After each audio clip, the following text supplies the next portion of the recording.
Hello viewers, welcome to today's episode of NDDC at 25 interview series. As part of activities to mark NDDC's celebration, we have a respected voice in the Niger Delta, a passionate leader, and a development advocate, Ambassador Godknows Igali. My name is Obegeli Uchechuku, and anchoring this interview with me is Mr. Ifatu Agbo. Thank you once again, sir, for the privilege of speaking with you. Thank you very much. Sir, as you are aware, this interview is centered around NDDC at 25. What do you expect of NDDC? What do you think they have done? How well do you think they have done so far? Well, in the life of any individual, organization, or people, 25 years is a significant milestone because, as they say, it's a silver jubilee, and it's a sign of getting to a stage moving from adolescence into maturity, into becoming a formed person or a formed group. So I think it's worth celebrating, and for us to look back, it's 25 years. It's also a time to look back and reflect.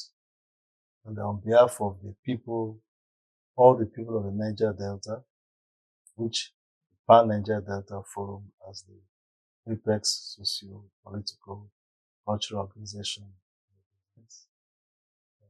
we congratulate the present board and management of the NDDC.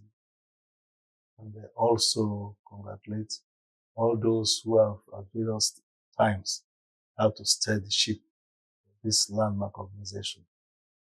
In general terms, we think that NDDC has played a crucial role in adding value to the lives of our people. And, it's a great combination of the aspirations which we had as a people for development from before even Nigeria's independence. So I think as we go along, we'll be able to say some more specific things. But the critical point is that from 1957, when our fathers went to the Constitutional Conference in London, people of the Niger Delta raised the flag, red flag, just at the big threshold of Nigeria's independence, that we feel very uncomfortable to go into independence when our own part of the country is isolated, serious ecological problems, and by then oil had just been discovered in the Olebri, and the first barrels of oil were about to roll out. To go out of Olebri in 1958, beginning of the year. So they raised that red flag that look, we are not comfortable. If we must be part of this country, then we must develop our area.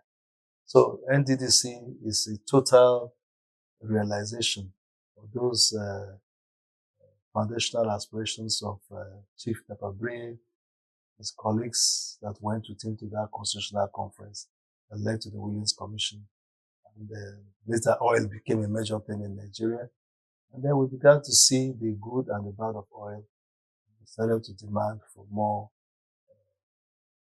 special consideration for an intervention agency to address the critical issues, the problems that combine environment, that is a very difficult terrain, waterlogged, aquatic terrain, the issue of infrastructure development, human capital development, and also the question of the major problems created by the oil economy, which almost became like a resource cost. So I think the NDDC is a realization of those aspirations. Thank you so much for this insightful explanation. I am interested in the area where you said NDDC has added value to the lives of the people of the Niger Delta. What would you consider the most notable achievement of the Commission since its establishment in 2000? We cannot be able to box what NDDC has achieved into one compartment, because the Commission has played a holistic role in almost every area. If you look at human capital development, never have we had any agency that had impacted the people of the area in terms of building the capacity of the people. NDDC has played a major role in giving scholarships to a lot of our young people to go abroad to study in very highly specialized areas. A lot of them have come back, adding value to national development, adding to the economies and social life of the area itself. Also, domestic local scholarships. I just learned about 2 months ago, I saw that your scholarship advertisements came out again. So in every state, all the states from Ondo State, right, coming down to Edo State, Abia, Imo, and the other states, entities have been awarded scholarships from when it started. And the greatest thing you can do for a people is to add value to the minds of human beings. So the greatest investment is investment into the minds of people to build human beings. So that's a major area. And for some of us, we consider that as very important. Can more be done? Of course, more can be done. I'm sure we'll talk about that sometime because of this conversation. But also infrastructure. We are from the terrain which many people in Nigeria find difficult to understand. If you build a house with about 5 million naira, for example, in Abuja, or maybe even if you go further to the north, estimate will be slightly less. In the Niger Delta, that same house will cost you maybe about 15 or even 20 million, the same house. So it becomes very difficult, for example, to build roads. To build roads is not just the question of bridges. You first have to treat the soil. You have to treat the soil and pile and pile. So the budget outlay becomes very heavy and it's difficult to accomplish some things. So for example, in the national development plans, first, second, third national development plans, some of the roads that were in those plans could not be realized because they were too expensive. So if you are to build a road in a place, for example, going to a typical place like, say, Nembe, in Bayelsa State, you have to treat the soil, treat the soil, the land itself, before you now build bridges. And to build one single bridge can take care of the cost of the entire road if you're doing another part of the country. So it became in federal budgeting system to do infrastructure in the Niger Delta became so exaggerated that those who plan will say, man, what is this? If you want this single road will cost us this or some. But because NDDC is specialized to address some of those ecological problems, and of course, this is the area where the oil resource comes from.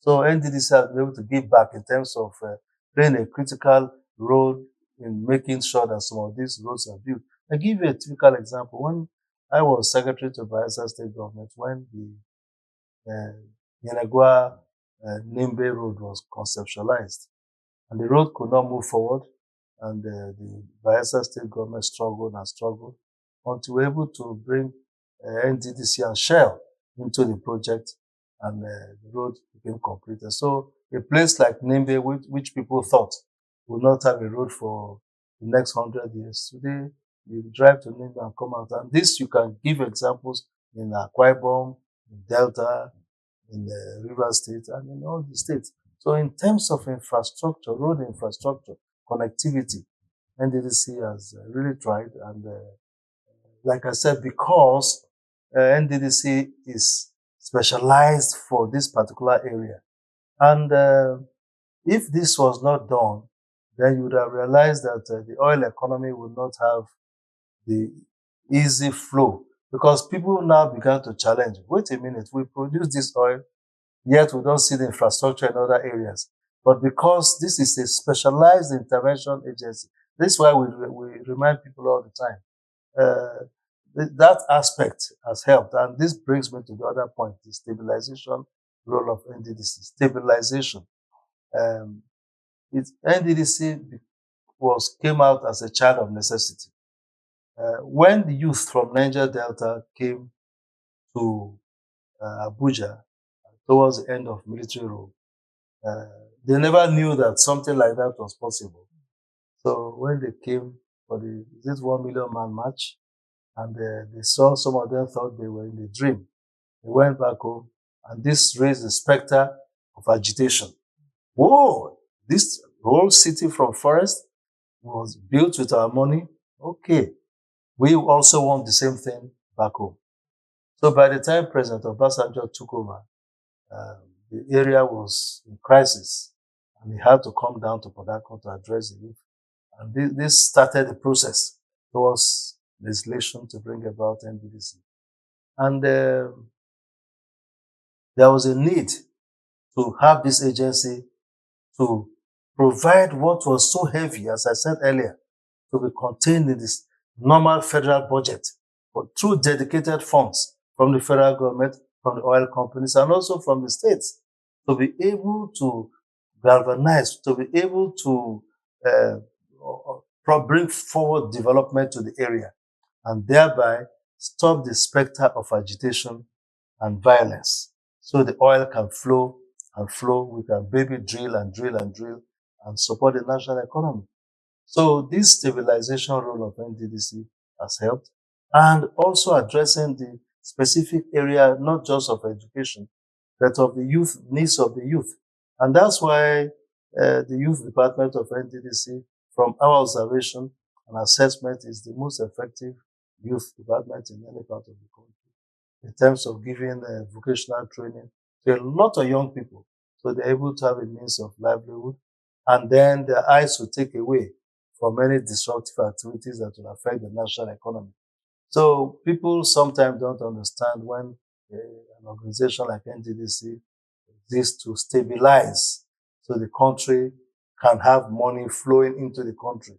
The natural resource God has given to Nigeria, hence the oil and gas can flow and help all the country, and also address the needs of the area. So I think these are small areas. There are other things that they've done, and I think we can get to the specifics. Okay, Ambassador, you've covered quite good grounds for us, but let's talk about planning.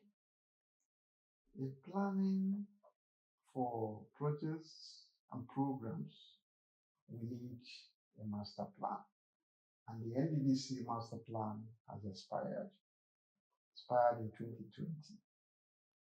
What role do you think PANDEF can play in fashioning a new master plan for Niger Delta regional development?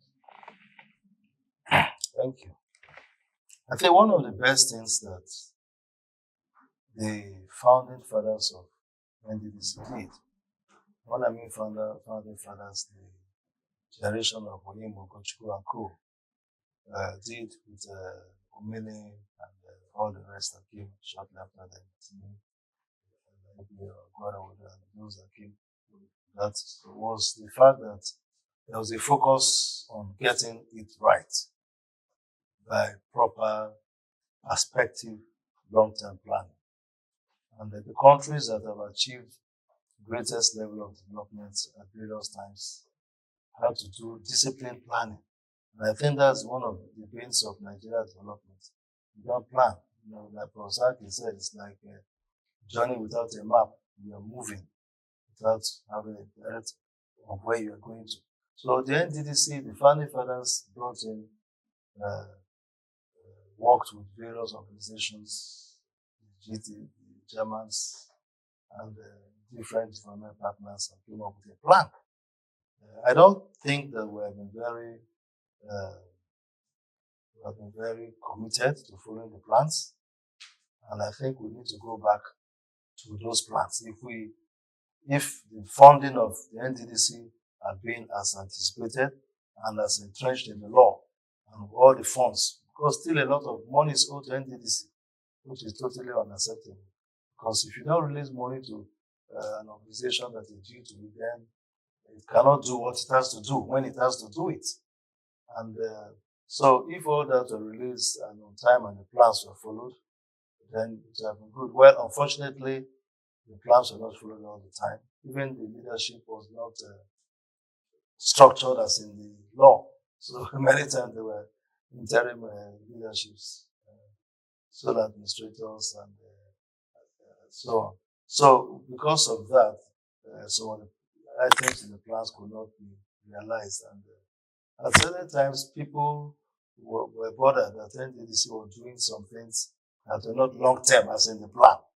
But if you appoint a man and say you are just an interim administrator, how do you expect him to start doing things that are long-term? And that's why we kept advocating. Look, appoint people that are tenured so they can follow their tenure and plan according to their tenure. And so follow the law. Now that the plan has expired, I think one of the main things that is the present crop of the board, ABA and Dr. Sami, who have to do is for them to get their acts together and bring experts and bring critical stakeholders to rethink and retool and recalibrate the plan which had existed and bring the plans to date. We have to follow best global standards as was done originally. Already one area which I didn't touch when I was made my initial intervention was the fact that NDDC has been doing a lot of stakeholder engagement. You know, they engage with traditional rulers, engage with community leaders, engage with organizations like Pan-Niger, because we have a very wide spread. So we can be able to give a feedback as to what communities need and also have a bottom to top approach. So there can be a buy-in of the communities, buy-in of the end users, buy-in of, all the people of the Niger Delta. So I think we need to go back, and we from Pandef, as you know, we also have our people in diaspora who are a critical component. We live outside and see what is happening, and almost all our experts, all former governors, all former leaders are members of board of trustees of Pandef. So we can be able to add value. And I think the process of this 25th anniversary gives you time, maybe immediately after the celebrations, to start that process of consultation towards updating the existing master plan. It's a fantastic document. There's so many volumes. I read all the volumes, and I do hope that now that we have a crop of persons appointed, and not because you're interviewing, if you are not doing well, we will say it, that you are not doing well. We see that they're trying to keep focus. Their eyes are on the ball. Their eyes are on the ball, and that's a good thing with appointing people that are tenured. Their eyes are on the ball. They know that we have been appointed for a period that we are going to do our job. And we've done so far so good. And when we went to see the president on the 11th of March, we told him the president was very pleased with the present crop of management of NDDC. The president himself to found it. And so they now have the duty to consult with various groups and come up with an updated plan. We will support them. Ambassador, related to planning is budgeting. NDDC had in the past had problems with following the regular budget cycle. What would be your advice? No, that's what I said earlier. You see, there is a dedicated and well-structured funding mechanism for the NDDC. It is very clear how NDDC will get its money. There are various federal statutory agencies, some are constitutional, others are established by law, that there's a mechanism for funding. Third fund, this percentage of all projects will go to funding. And other ecological fund, this amount will go to funding ecology and natural resource development fund. Such a percentage will be kept aside, and if there's a change, it will be changed, reviewed. The NDDC by law has a specific funding mechanism. Now, the problem with NDDC is the fact that its funds are not released as it should be given to them. Federal governments owing NDDC, and some of the other partners are owing NDDC a lot of money. So it is difficult for NDDC to keep to that kind of budgeting. Therefore, they have to now structure themselves to annual budgeting. The best thing would have been midterm and perspective budgeting. So where NDDC can project into the future, next 10 years, next 15 years, knowing that this amount we're giving plus or minus the vagaries of the oil industry to say this is how much you come in. So they can plan and say, okay, plus or minus. If you give error, margin error, you can now plan. But now they have to tie themselves to annual budget. And I think that there should be predictable and proper anticipated funding that will come to NDDC. And nobody should owe NDDC's money. Because, well, if you look at it, the entire money that goes to NDDC is how many days of oil production? It's about less than maybe about, if you look at even this annual budget, maybe about 2 or 3 weeks of oil production. It's not even up to that. So if you convert to Naira terms, and if this organization is playing such overriding critical role in stabilizing the area where this oil is coming from, to allow the flow of natural resource to be able to make the national economy, then we should be able to release their money on time. And so the management can look at, because there is a strong department of planning and research, they can look at how the oil industry is working. And so, okay, next year, if this is what may happen. The same way the federal government projects in the midterm expenditure plan, NDDC can project into that. But where it is not predictable and it's at the vagaries of maybe the president or National Assembly and so on, then you have a problem. And then, unfortunately, those who have managed the organization so far have tried to ensure that the boat is not rocked and there can be still peace and stability to allow the national economy to survive. It is a special purpose vehicle for stabilization of the national economy. And everybody should understand that this is why that organization was formed. And when President Obasanjo and the people that did it, there was a lot of consultation, both internally and externally with the international community. And he said, this is what you have to do. It must be intentional. It has to be this way. So we have to come back to those original principles for which the organization was set up. That will help the whole country by the end of the day. Because from the resources coming in, we can go massively into agriculture all over the country, dams and irrigations built all over the country.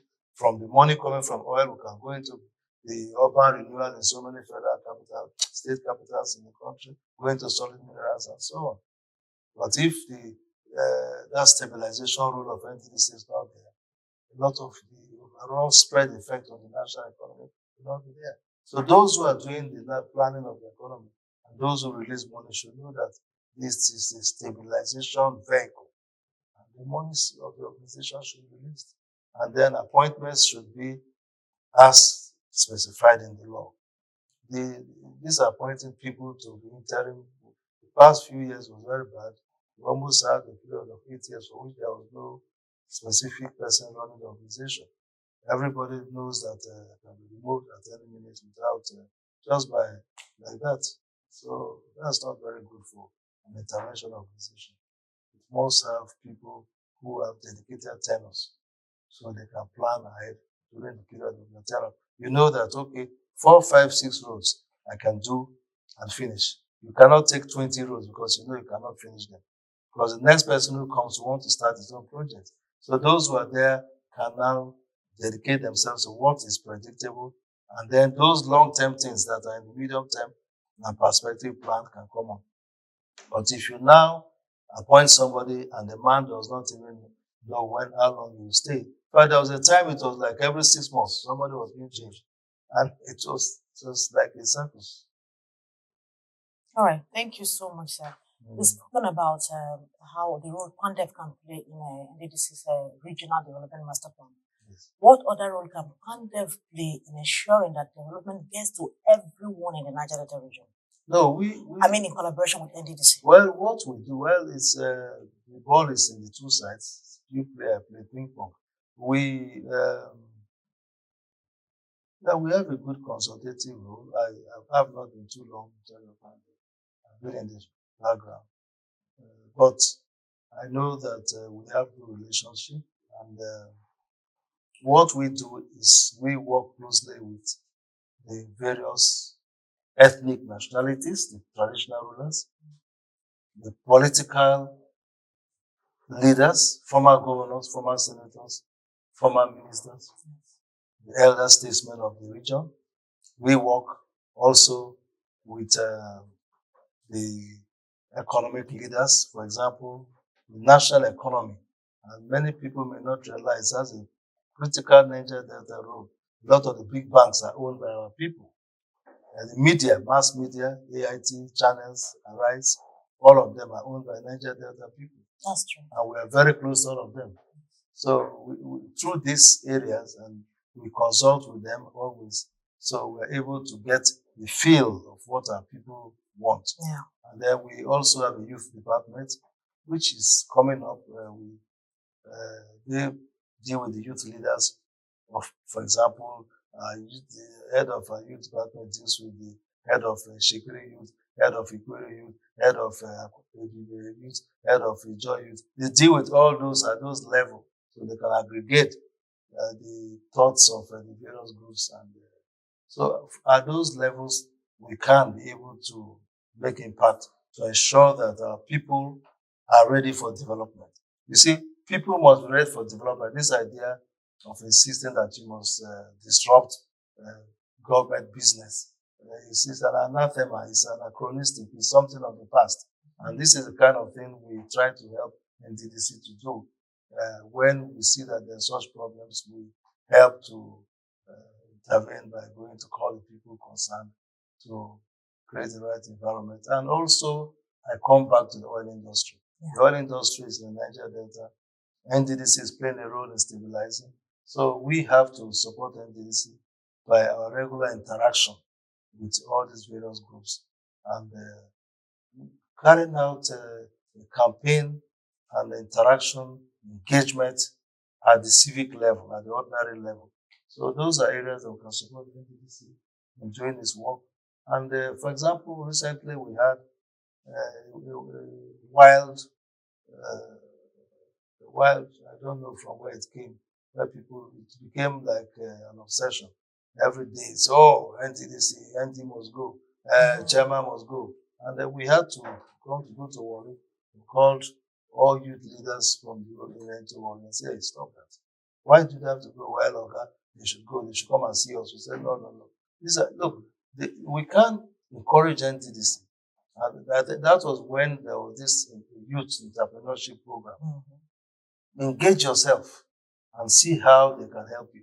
But this whole way of saying that it is when we try to flex our muscles and blackmail, that then every day, in fact, it was funny because every day there were people coming to Abuja.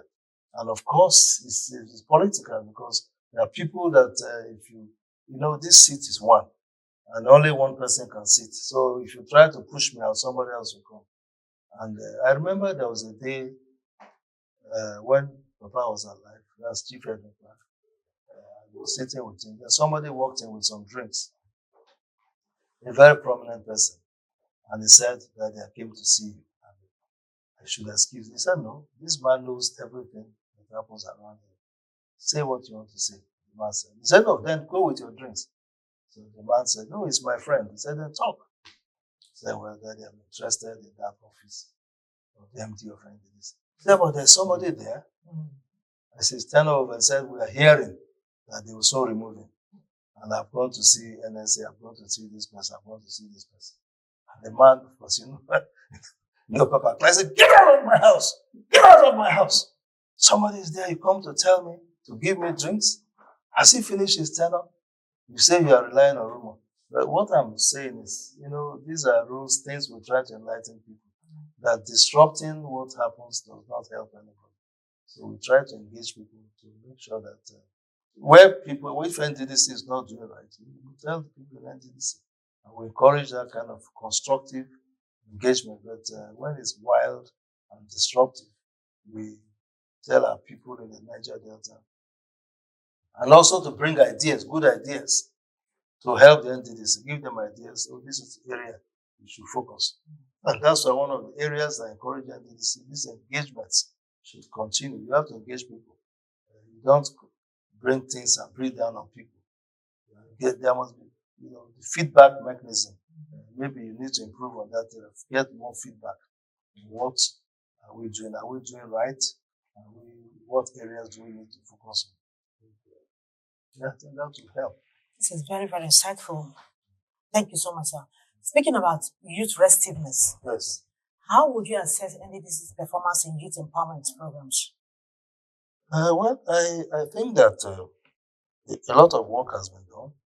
Like I said earlier, this regular engagement with the youth and the trainings, there can be room for improvement. When you train people, you give them the tools for them to, the post-training engagement is very critical. Yes. And one area that I've mentioned to past people in NDDC, I've not spoken to the President MD about it, is the area of follow up on the people you have trained. If you train people, you say, we're training people on aquaculture, maybe 200, give them money to go and start fish farm. How do you know how many people have started fish farm? So if you go to sleep, then some people just take the money and put in their pockets. So when you train people, you give them consultants. Consultant is not only to train. There are consultants that must follow up on post-training mechanism.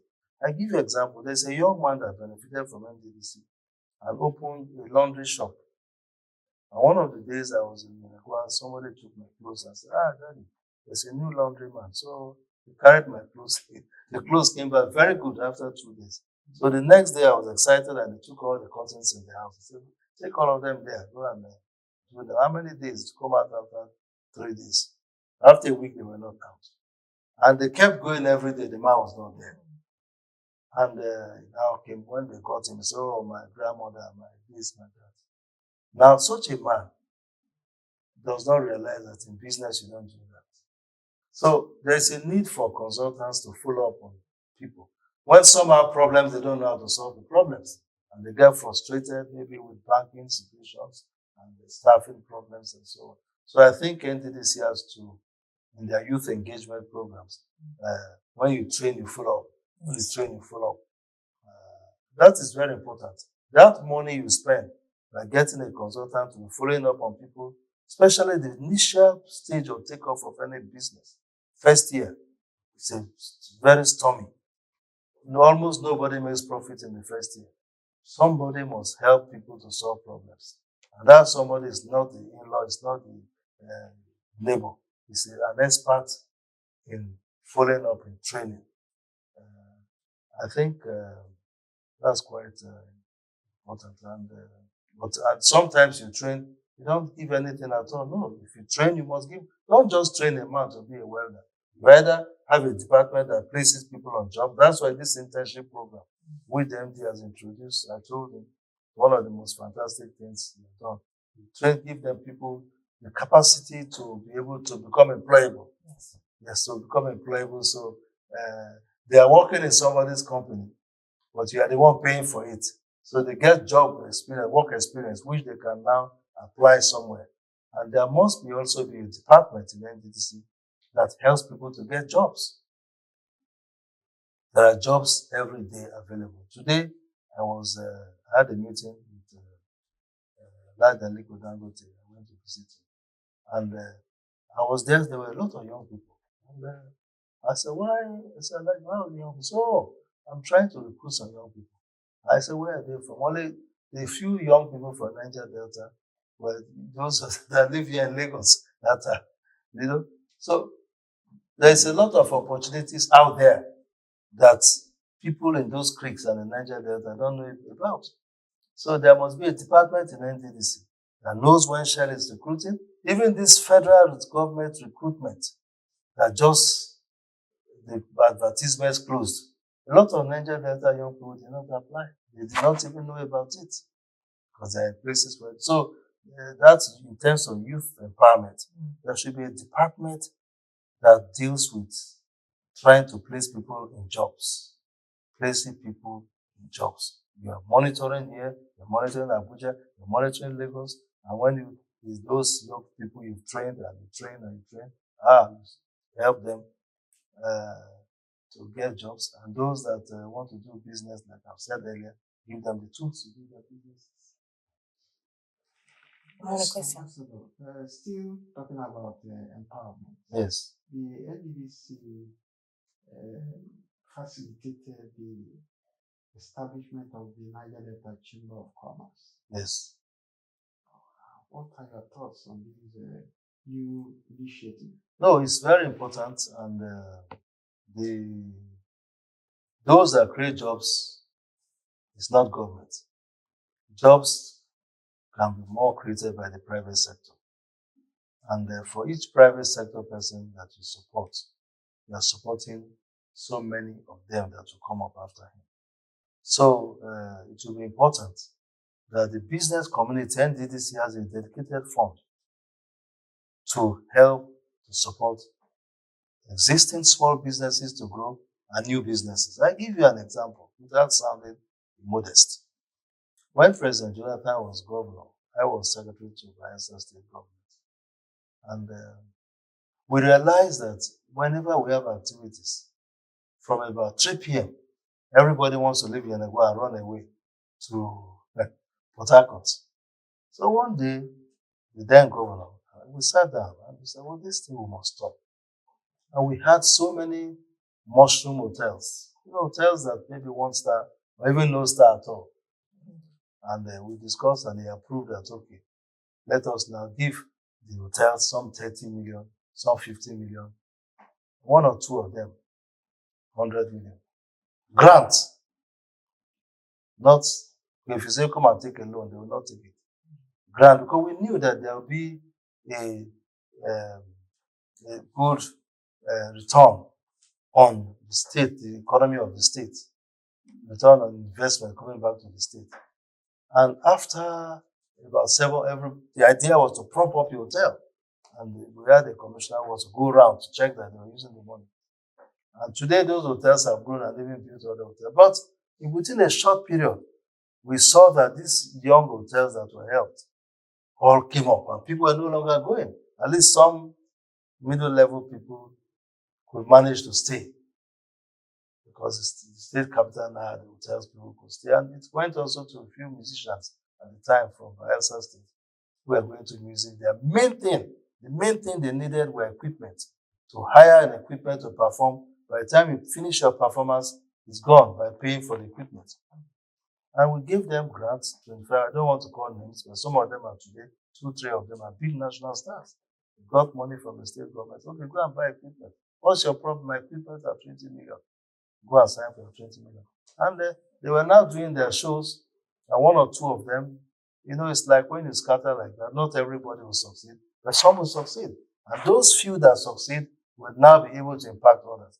NDDC must have some funding. 2 levels. You train young people into entrepreneurship. What business do you want to do? Bakery, whatever, dry cleaner, not just everybody, fashion design, but making of hair salon, but more sustainable, maybe clothing industry, things like that. And then you give them working together with maybe Bank of Industry or some other organization that you can leverage with or crowd the money with. And then you give them resources for them to take loan, soft loan, almost single digit interest rate, below 5%, 6%, 7%. Give them a good moratorium, don't pay back for 5 years. So by the time 5 years, they've stabilized. So this will now bring up the area in terms of productivity and economic activity. And for each person, once somebody starts a small business, 1 person, you employ 5 people, you are feeding 5 families. 5 families. So I think that this is a major area that NDDC should put money into it because it will help in the overall economy of the Niger Delta. You will now spawn a new set of businessmen, entrepreneurs. The big businessman, Aliko Dangote will tell you, started by selling sweets. Sweets, the story is there. I sit on the board of one company, and the oil company. I asked the young man, I said, how do you become a billionaire? You just turned 40. He said, you know what I did? I started by supplying our neighbors with diesel. I asked my father once, hey, one never takes that, people are dry. Yeah. He said, Daddy, can you give me some little loan? And his father gave him some money, so and then he started to say, Uncle, look, I can supply you fuel. And you take Okada, go and buy, come and supply. So he took that burden of going to take the man's car. And then from there, the neighborhood, and he got more conscious. Today, owns a big oil company, and he's a billionaire. So that's little business person, young people that we look down on. They can become tomorrow even bigger than Aliko Dangote, and so on. So NDDC should try to, and those that are doing well, tell them, hey, come back. We gave you 10 million naira. We see you are doing well. What do you need to expand? Look, I need maybe another 10 million. I need 20 million, 50 million. I used to tell governors, you go to OTC every year. There are young men who are struggling in oil and gas. Take some of them to follow you to OTC. Let them have their cars, give to people in Houston. And they will also, when they follow you and go there, they say, you follow the government, it must be a serious message. So NDDC should invest on young people that have the potentials for business. And those that have businesses, see how they can expand. There are a lot of them that are struggling to get 1 million, 2 million to rent a shop. A lot of young women, they are doing very well on the social media. They sell their clothes and so on. When you tell some of them, they say, look, Daddy, if only I can have a shop or I can have a warehouse where I can keep my things. So NDDC can meet that gap. And in the next, we don't need to wait for 25, in the next 10 years, you see that you have produced a lot of great economic operators. Whom much is given, much is expected. You have the support of our people, the present management. And we expect that you continue to put in your best. I was very impressed from Benin to Auchi. It was impossible to go from Benin going to Warri, because I travel a lot by road. It was totally impossible to go anywhere. From Port Harcourt to Owerri. Last year I went for Chifuwayan Hospital. It took me about 3 hours to go from Port Harcourt to Owerri, which we used to do 45 minutes, 1 hour. This year I went recently, and NDDC has done it. You can pass now. So, and these other routes. So I think that we are trying, but we must keep asking for more. Keep asking for more. And the other thing, I don't know what is wrong, because a lot of NDDC contractors are not paid. It's one of the main things I hear every time. I see my phone is clogged with people sending me, they're owing me. Maybe it's connected with this lack of release of funds, or I don't know what is the origin. But this issue must be addressed. The issue of contractors perennially who are not paid. If people do jobs and they are certified to be paid, to have done it, they should be paid. Money should be looked for and paid. And so we've spoken about the master plan. I don't want to go into the master plan again. But I think there are some major projects NDDC can do, major legacy projects. Maybe in healthcare, you build a reference hospital. They are building a hospital in Abuja, King's Hospital, King's College Hospital, that people don't need to go anywhere. You go to one hospital in Abuja called DIF Hospital by one man, Dr. Idausa. It's bigger than some maybe polytechnics size. NDDC can invest in something like that. A regional hospital, bring in the best brains, so people don't need to go anywhere. Nobody likes to be going to cold countries on pursuing visa that they don't give you to go for healthcare. So these are things that NDDC can invest in. Road infrastructure, they are trying, continue. And for the federal government, our appeal is, please, let there be predictability in terms of management of the NDDC. Let's not just remove people at will. Not because 10 people gather themselves through the agency of somebody hungry for power to say, these people should go. Or petitions. Public office is, petition is synonymous with public office. So the fact that people write petition and say somebody has stolen money does not mean that money has been stolen. Those who steal money should pay for it, but we don't just follow frivolous things, politics. And let us hope that so people who take office can be predictable, and they can finish their tenures when tenures should finish. And also the funding. If there are funds meant to be released to NDDC, let these funds be released, because this organization is a special purpose vehicle for stabilization of the national economy. And so far it is doing well.